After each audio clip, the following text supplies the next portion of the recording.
நிறைய பேர் இருப்போம் அந்த பீரியட்ல இருந்தவங்க எல்லாருக்குமே. அதுலயும் கடைசியா அந்த பூதம் வந்து பிரிஞ்சு போகும்போது சின்ன வயசுல வந்து நம்ம கண்ணுல தண்ணி வரும். ஐயோ என்னடா இது, அவரை சுற்றுவாங்க வேற, அவர் நடிப்பும் கேட்கணுமே ஜீபூம்பா, அப்படி ஒரு இது. நிச்சயமாக எனக்கு தெரிஞ்சு இது லீவுல மாத்திரம் இந்த படம் வந்திருந்ததுன்னு வச்சுக்கோங்களேன், பட்டைய கிளப்பி இருந்திருக்கும். அதை நம்ம மிஸ் பண்ணிட்டோம்னு தான் நான் நினைக்கிறேன். குழந்தைங்க பரிசை லீவுல வந்திருந்ததுன்னு வச்சுக்கோங்களேன், பட்டைய கிளப்பி இருந்திருக்கும் படம். ஆனாலும் இது நல்ல ஒரு தீம். ஏன்னா ஒரு என்டர்டெய்னிங்கான ஒரு மூவி வந்து ரொம்ப நாள் ஆகுது. அதுலயும் குழந்தைங்களை என்டர்டெயின் பண்றது. இங்க பேசும்போது யாரும் சொன்னாங்க, அதாவது வந்து பேய்ங்கிறது மேல எங்களுக்கு பயமே விட்டு போச்சுங்கன்னா அது உண்மை ஆயிடுச்சு. ஏன்னா குழந்தைங்கள்லாம் இன்னைக்கு வந்து ரொம்ப சந்தோஷமா பார்த்து ரொம்ப அமைதியா ரொம்ப அடக்கமா உட்காந்துருக்காங்க. ஆனா படத்துல வந்து அவ்வளவு ஆர்ப்பாட்டமா இசையமைச்சிருக்காங்க. நிச்சயமா வந்து உங்களுக்கு நல்ல எதிர்காலம் இருக்கிறது. வேந்தன் அவர்கள் சகோதரிக்கு வந்து ஒரே ஒரு கருத்தை நான் சொல்ல ஆசைப்படுறேன். இந்த படத்துக்கு வர்றதுக்கு நான் கொஞ்சம் லேட்டா தான் வந்தேன். ஏன்னா எனக்கு ஒரு சின்ன பயம் இருந்து, இந்த மேடைக்கு நம்ம போலாமா வேண்டாமா, நம்ம வேற துணைத் தலைவராக இருக்கமே, சங்கங்களே இல்லாம இருந்திருந்தா நல்லா இருக்கும்னு தோணுதுக்க. சீரியஸா சொல்றேன். ஏன்னா சங்கம் இருக்கிறது. வினோதினியை நான் சொல்லவே கூடாது, என்னுடைய சிஸ்டர் மாதிரி. பல இதுல வந்து அவங்களோட நான் ஒர்க் பண்ணியிருக்கேன். ஒரு சிறந்த நடிகை. நான் வந்து குறுக்க கொஞ்ச நாள் அவங்க மிஸ் ஆயிருந்தாங்க, நடுவுல சில பக்கத்தை காணும். அவங்களுடைய கேரியர்ல சொல்றேன், உங்களுடைய கேரியர்ல குறுக்க கொஞ்ச நாள் உங்களை காணும். கடமை பத்திரிகை நண்பர்களுக்கும் ஊடக நண்பர்களுக்கும் இருக்கின்றது. நல்ல படத்திற்கு நீங்கள் எப்போதும் கைவிடுத்து காப்பாற்றிக் கொண்டிருக்கிறீர்கள். இந்த படத்திற்கும் அவ்வாறு செய்வீர்கள் என்ற நம்பிக்கை இருக்கின்றது. வந்திருந்து விழாவை சிறப்பித்த அனைவருக்கும் வேந்தன் அவர்களின் சார்பாகவும் சகோதரி ராஜேஸ்வரம் சார்பாகவும் ஒரு நன்றியை கூறிக்கொண்டு, படத்தை மாபெரும் வெற்றிக்கடை செய்ய வேண்டியது நம்முடைய கடமை என்பதை கூறி விடைபெறுகிறேன். நன்றி, வணக்கம். வணக்கம். மேடையில் அமர்ந்திருக்கும் எல்லா டிக்னிட்டரிக்கும் ஒருத்தங்க பேர் சொல்ல டைம் ஆகிடும். எல்லாருக்கும் வணக்கம். இந்த விழாவின் நாயகர்கள் விவேக் அண்ட் மெர்வின் ஒற்றர் தாமரின் மூலம் ஒத்த தமிழகத்தையுமே அவன் கையில் எடுத்தவங்க. ஒரு சிறப்பான 3 சாங்கை பார்த்தோம், ரொம்ப அருமையாக இருக்கு பிரதர். அண்ட் இந்த படத்தில் நடித்த முகேன், துள்ளலாக இருக்கிற நவரச நாயன் கார்த்திக் அதோட ஸ்டைல்லே இருப்பார், ரொம்ப எளிமையாக பழகக்கூடியவர். நாங்கள் ஆனா இங்க வந்து பார்த்த பிறகு சினிமா துறை என்பது எவ்வளவு பெரிய துறை, அதில் படைப்பாளிகள் எவ்வளவு பேர் இருக்கார்கள், இந்த மக்களை எவ்வளவு அளவுக்கு ஈர்க்கும் அளவுக்கு அவர்கள் வந்து படைப்புகளை கொடுக்கிறார்கள் என்பதை அவர்கள் பேசியதிலிருந்து தெரிந்து கொண்டேன்.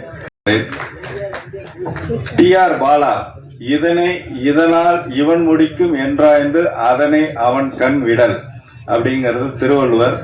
எந்த செயலை யாரு எப்படி செய்வாங்க அப்படிங்கிறத அவர்கிட்ட கூட அவர் ஜெயிச்சு காமிப்பாரு.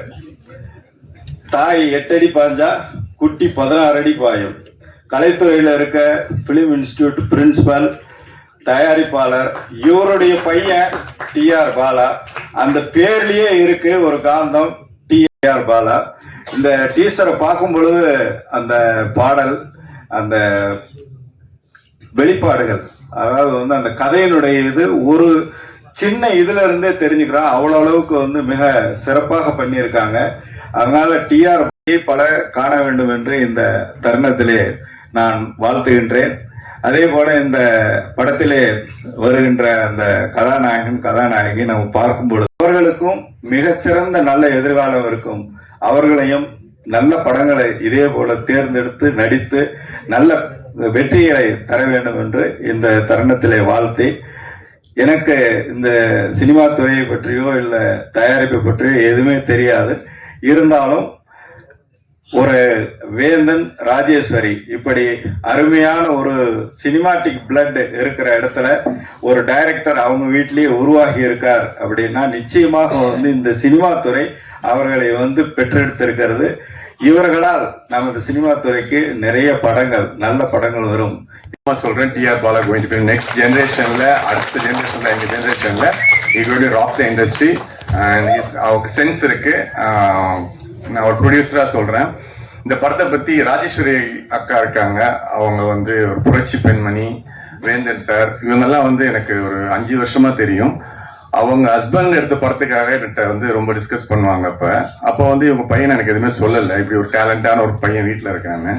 இப்போ ஒற்றை தாமரை வரும்போது எனக்கு ரொம்ப ஷாக்கு. நானும் 2-3 ஆல்பம் பண்ணியிருக்கேன், பட் அது அந்த அளவுக்கு ரீச் ஆகலை. பட் இந்த சாங் எப்படி ரீச் ஆச்சு? அப்போ அந்த டேரக்டர்கிட்ட ஏதோ ஒரு புல் இருக்குன்னா விவேக் மெர்வினுக்கு வந்து நீங்கள் ஒரு அவுட்புட் கொடுத்தாதான் அவங்களால வந்து ஒரு இன்புட் அதில் கொடுக்க முடியும். போயிட்டே இருக்கு, அதோட வியூஸ் போயிட்டே இருக்கு. இப்படிப்பட்ட ஒரு திறமையான இளைஞரை வீட்டில் வளர்த்து, அதுவும் அப்பா பொண்ண படம் இன்னும் ரிலீஸ் ஆகலன்றது அம்மா வருத்தப்பட்டாலும், இந்த ஜின் தி பெட் மூவி அனைவருக்கும் நான் பத்திரிகை நண்பர்கள் வந்து நான் இது ரொம்ப நிகழ்ச்சி வந்து தாமதம் ஆயிடுச்சு. அவங்க தயாரிப்பாளர்கள் புதுசு, அதுக்காக நீங்கள் அவங்கள மன்னிக்கலாம். ஆனால் இருந்தாலும் அவங்க செலக்ட் பண்ணது புது தயாரிப்பாளர்கள் இருந்தாலும் ஒரு லக்கி பிஆர்ஓ நம்ம நிக்கில் முருகன் இருக்காரு. எப்பவுமே அவர் இருக்கிற இடம் கலகலப்பாக இருக்கும். ஆர்கனைஸ் பண்ணுற ஸ்டேஜில் அந்த ஸ்டில் எடுக்கிறதுக்கெல்லாம் வந்து பர்ஃபெக்டாக பண்ணுவார். ஸோ அதுலேயே வந்து ப்ரொடியூசர்ஸுடைய திறமையில் வந்து ஃபர்ஸ்ட் பாயிண்ட் அங்கேயே அவங்க ஜெயிச்சிட்டாங்க. ஏன்னா அதுதான் ரொம்ப முக்கியம், பிஆர்ஓ செலக்ட் பண்ணுறது. அது எது இன்னைக்கு ஆர்கனைஸ் பண்ணாருன்னு இந்த மாதிரி ஒரு கன்ஃபியூஷன் இருக்கும்போது, அந்த மாதிரி ஒரு பிஆர்ஓ இருக்கும்போது அது ஒரு நல்ல அந்த அமைப்பு சரியாக இருக்கும். இங்கே நீதியரசர் வந்திருக்காரு. நீதியரசர் வந்து நான் நிறைய நிகழ்ச்சியில் பார்த்துருக்கேன். அவர் பார்க்கும்போது எனக்கு நம்ம ஜெமினி கணேசன் சார் இருக்கார் இல்லை, அவர் பார்த்த மாதிரியே இருக்கும். அங்கே இந்த ட்ரெய்லர் போட்ட உடனே அந்த கலர் கரெக்ஷனு, அந்த கிரேடிங்கு, அந்த விஷுவல்ஸ் பார்க்கும்போது ஒரு டிஃப்ரெண்ட்டாக ஒரு ஹாலிவுட் ஃபிலிம் மாதிரி ஸ்டார்ட் ஆயிடுச்சு. அப்புறம் ஃபர்ஸ்ட் இன்ட்ரோ ஹீரோ வர்றாரு. யார் நல்லா இருக்கான பையன் சொல்லிட்டு அப்போ நான் நினச்சேன் செலெக்ஷன் அங்கே. அதுக்கப்புறம் ஹீரோயின் பார்க்கும்போது நம்ம நக்குல் பிரீத் சிங் இருக்காங்கல்ல, அவங்க நினச்சேன். அப்புறம் பார்க்கும்போது தான் சரி உங்க பேர் தெரியல, இருந்தாலும் அவங்களும் பாராட்ட வேண்டி ஒரு முகத்தை செலக்ட் பண்ணியிருக்காரு. காம்பினேஷனு அந்த ஹீரோயின் வந்து டெஃபினட்டாக நல்ல ஃபியூச்சர் அவங்களுக்கு இருக்கு. நமக்கு வந்து ஆர்டிஸ்ட் பற்றாக்குறைக்கு இன்னைக்கு அவங்க 2 பேருமே நமக்கு கிடைச்சிருக்காங்கன்னு இண்டஸ்ட்ரிக்கு நினைக்கணும். அதனால அவங்கள பாராட்டியே தேரணும். டைரக்டர் தான் பாராட்டணும். அதுக்கு அருமையாக செலக்ட் பண்ணியிருக்காரு. கதை பொறுத்தவரையில் என்னன்னா, இந்த ஜின்னு பற்றி உங்களுக்கு சொல்லணும்னு சொன்னால், இந்த கான்செப்டில் புது கான்செப்ட். ஆனால் இப்போ எங்கள் மாதிரி ஆளுங்களுக்கு தெரிஞ்சு எடுத்தோம்னா, ஃபர்ஸ்ட்டு இந்த மாதிரி கான்செப்ட் வந்து ஈட்டின்னு ஒரு இங்கிலீஷ் போட்டு ஸ்டீவன் ஸ்பில்பர்க் வந்து டைரக்டர். திங்கிங் எல்லாம் பார்க்கும்போது இவ்வளோ சைலண்ட்டாக அமைதியாக வெளியில் சொல்லாமல். இன்னொரு பெரிய விஷயத்த நான் கேள்விப்பட்டேன், ஆடியோ ரைட்ஸு பெரிய விலைக்கு விற்றுருக்காங்க, மற்ற ஓடிடி ரைட்ஸு டிஜிட்டல் ரைட்ஸ் எல்லாம் விற்றுட்டாங்க. இப்போ எல்லாமே விற்கிறேன்றதெல்லாம் வந்து உண்மையில் அதிசயமாக இருக்குது. அதாவது நான் சொல்கிறது பட்ஜெட் ஃபிலிம்ஸு இன்னைக்கு பிஸ்னஸ் ஆகுதுன்றது பெரிய விஷயம். இப்போ யாராவது அந்த மாதிரி புதுப்படத்தை நான் வந்து ஏரியா விற்றுன்னு சொல்லி சொன்னாங்கன்னா, நம்ம எப்படி எடுத்துக்க வேண்டியதாக இருக்குன்னா, அவங்க சொந்த நிலம் வீடு ஏதாவது விற்றுருக்காங்கன்னு தான் நினைக்கிறேன். ஆனால் அந்த மாதிரி சூழ்நிலையில் இவங்க ஏரியாவே வந்து அழகாக பிஸ்னஸும் பண்ணியிருக்காருன்னா, அங்கே பிஸ்னஸ்லையும் ஜெயிச்சாச்சு. ஸோ இந்த படத்தை இது மேலே 30ஆம் தேதி ரிலீஸ் ஆகி ஜெயிக்க போகுதுன்னு சொல்றதெல்லாம் வேஸ்ட்டு. ஆல்ரெடி ஜெயிச்சுட்டாங்க. எந்த அளவுக்கு ஜெயிக்க போறாங்கன்றது தான் நம்ம இந்த படத்தில் பார்க்க வேண்டிய ஒரு விஷயம். அந்த அளவுக்கு என்னென்ன பிஸ்னஸில் கேட்கும்போது ரொம்ப சந்தோஷமா இருந்தது. படங்களே விற்க முடியல, வாங்கறதுக்கு ஆள் இல்லைன்னு இந்த சூழ்நிலையில் வந்து இப்படி ஒரு ரிசல்ட் வந்து வருதுன்னு சொன்னால் பாராட்ட வேண்டிய ஒரு விஷயம். அந்த டீம் மொத்தம் பாராட்டுறேன். மியூசிக் பொறுத்தவரையில் என்னென்னா, உண்மையில் பாராட்ட வேண்டிய விஷயம். மியூசிக் வந்து ஃபர்ஸ்ட் படத்துக்கு இவ்வளோ ப்ரைஸுக்கு போயிருக்குன்னு சொல்லும்போது அருமையான விஷயம். அதில் அந்த மியூசிக் அக்கான்னு சொன்னாலும் கோச்சிக்குவாங்க, என்ன வயசாகி போச்சான்னு.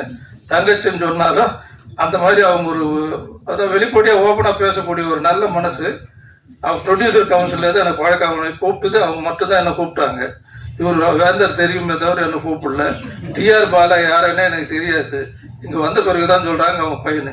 இப்படி ஒரு புத்திசாலி பையனை பெற்றுட்டு இவங்க ஏன் வந்து தடுமாடிக்கிட்டு இருந்தாங்கன்னு தெரியல. இத்தனை நாள் உண்மையில இவங்கெல்லாம் பேசாமல் இருக்கிறதுக்கு காரணம், அந்த அம்மா நிறைய பேசுவாங்க. பையனும் பேச மாட்டார், வேந்தரும் பேச மாட்டார், யாரும் பேச மாட்டார். ஆனால் அந்த மாதிரி ஒரு நல்ல அருமையான குடும்பம் இன்னைக்கு சினிமாவில் இருக்காங்க. இந்த மாதிரி ஜெயிச்சிருக்காங்க, ஜெயிக்க போறாங்கன்றது வந்து நிச்சயம் ஆயிடுச்சு. அதில் ஒன்றும் டவுட் இல்லை.